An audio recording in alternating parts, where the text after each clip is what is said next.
Hello everyone and welcome to the E7500 Gamers. This is the 8th episode and today I'll be playing the Battlefield 3. Battlefield 3 is the direct sequel of the Battlefield 2. As we all know, Battlefield 2 was released in the year 2005 and Battlefield 3 in the year 2011. Then came Battlefield 4 in the year 2013, whose video I'll be uploading soon after this one. So Battlefield 3 is a year production and a very famous first-person shooter action title. It's also famous for its overrated and awesome graphics, and Battlefield 3 is powered by the Frostbite 2 engine, which was earlier known as DICE. Though Battlefield 3 is the direct sequel of Battlefield 2, there were many other Battlefield games released in the meantime. The game released just before Battlefield 3 was Battlefield Bad Company 2, and you yourself can judge the level of development in Battlefield 3. I have already published a Battlefield Bad Company 2 video already, the links in the description below. When you compare these two games, you can find a lot of development in Battlefield 3. That is, in just a gap of 1 year, they had developed the game from a whole lot of something to a new level. So Battlefield 3 has really great and beautiful graphics, and for me it was the first most beautiful game that I had played. I started gaming in the year 2012, and by that I mean that I started gaming as a passion for me in 2012. So by that time I was so much interested in games like those involved third-person shooters, but because they had some really interesting gameplays and we could watch the complete person moving and doing the stuff, so I wasn't interested a lot in the first person shooters. But when I got to know about this game inspired me, and even it attracted me to play this game.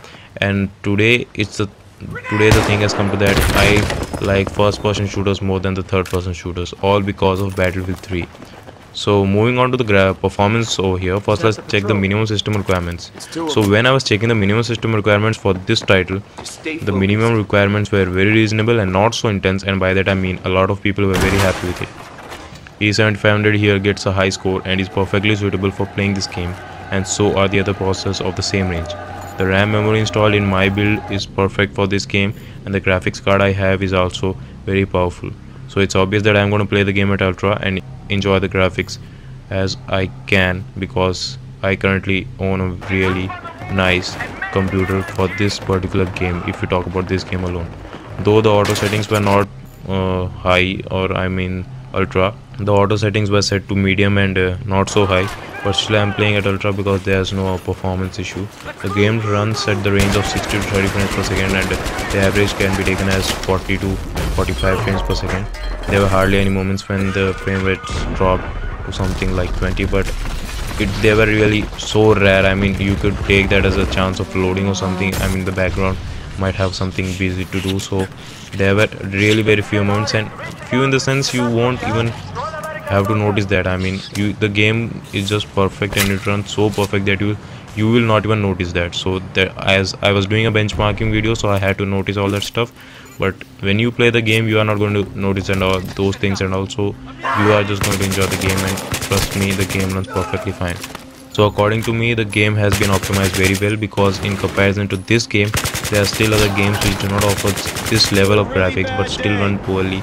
I mean, they are not that much well optimized. So I played and finished this game 2 times already, and the first time I played this game I had an AMD graphics card that was an HD 5450 1GB GDDR5. Though the graphics card was not so powerful, the game was running perfectly at low settings. So again, I would like to just say one thing, that this game is perfectly fine and perfectly finely optimized and can be played at ultra settings in the E7500 processor if you have a really powerful graphics card installed with it. Now moving on to the review part, I would just use a single word to describe it, and that is perfect. The game is just perfect in all aspects according to me. Smooth gameplay, interesting story, beautiful graphics, and also great music which enhances the cinematic experience of the game. If you're playing this game for the first time, you're going to enjoy it and you will be feeling like you're watching a movie, and not even watching a movie, you will get a feeling like you are playing.